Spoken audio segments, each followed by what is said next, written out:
others and a privilege for the rest, yet your government expects all Kenyans to pay taxes? It is a right for every Kenyan. What do you say about the sentiment by your deputy? My deputy is a very... shareholding company. I suggest you go and ask him those questions. Okay. He's a very capable Kenyan. All right. It's straightforward question. And I am sure he will not shy away. Okay. He knows how to handle those questions. And but I can give you my commitment. Mr. President, let me just pause you. You will proceed. I'll give you the time. You'll answer me. Okay. Allow me to ask you the question. Okay, Abdi. The presidency is a symbol of national unity. Correct. You all represent us, isn't it? Absolutely. What's your view? Is Kenya a shareholding company, or as the Constitution establishes, a secular state where we are all equal before the law? All Kenyans are equal before the law. When it comes to political appointments, right? Everywhere in the world, you know, there are certain considerations you make. There are people who support you, and they have legitimate expectation. That's why they support you. So, when you're making those appointments, you have to consider national balance. You have also to consider your support base. It happens everywhere. Let me tell you, some people take it to the extreme.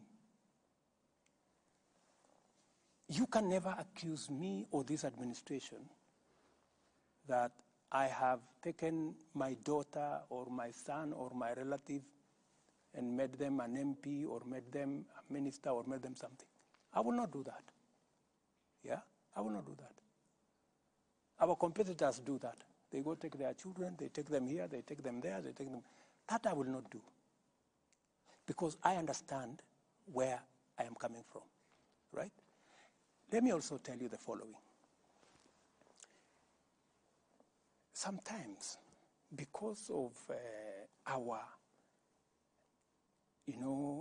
obsession, allow me to use that word, it's a bit negative, because we are this tribe, this guy is this tribe, we get too absorbed in tribe identity, identity politics. It's time we transited from identity politics into politics of interest. The 36,000 Kenyans working, they are Kenyans from all over the place. Nobody asks them when they go to those construction sites as quantity surveyors or technicians or electricians, or nobody asks them which tribe do you come from. I was in Homa Bay to launch the same. And this program of housing is going to be in every corner of the Republic of Kenya. We're going to make sure so that we begin to walk away from 3, 10, 20 appointments. We are so obsessed. It's because of this scarcity. We are so obsessed with 10 people or 20 people. You will discover, for example, it doesn't matter. Even if I appoint 20 people from a certain community, let me not mention any community, it will not change the dynamic. People from that community, millions are still on the street. Wengi bado wako kwa dimanga pale. How do we, Abdi, instead of arguing about 3, 4, 5, 10, 15, 20 appointments, how do we create the ecosystem that will employ Kenyans in millions?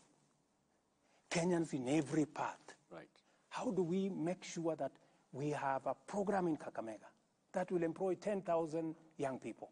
We have a program in Kwale.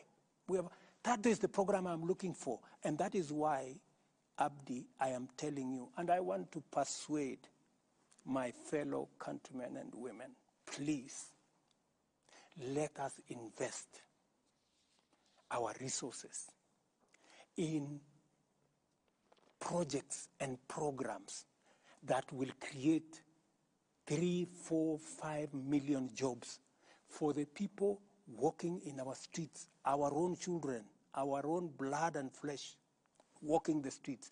Don't walk away from them. Don't say, I have a job. How is it my business to bother about the fellows who don't have a job? Right. I mean, surely, we have a responsibility, Abdi. You agree with me? We have a responsibility. Okay. We have a responsibility, yes, we do. Taking you back from that housing element, that, okay. You have parachuted into that. Yeah. And it seems to be it's because I am very passionate about it. Seems to be because I see an opportunity for this country to change. Thank you. It seems though it looks like a semantic evasion. Final question on this. Yes. Because it's still on appointment. You said the expectation from those who supported you during the campaigns, and you have to place them somewhere in your government. Good example. Hypothetically, we are seated here. Ayub was your supporter, say, for example, during the campaign. Pardon? Ayub was supporter. I supported you, your campaigns, by financing, but I have no qualifications.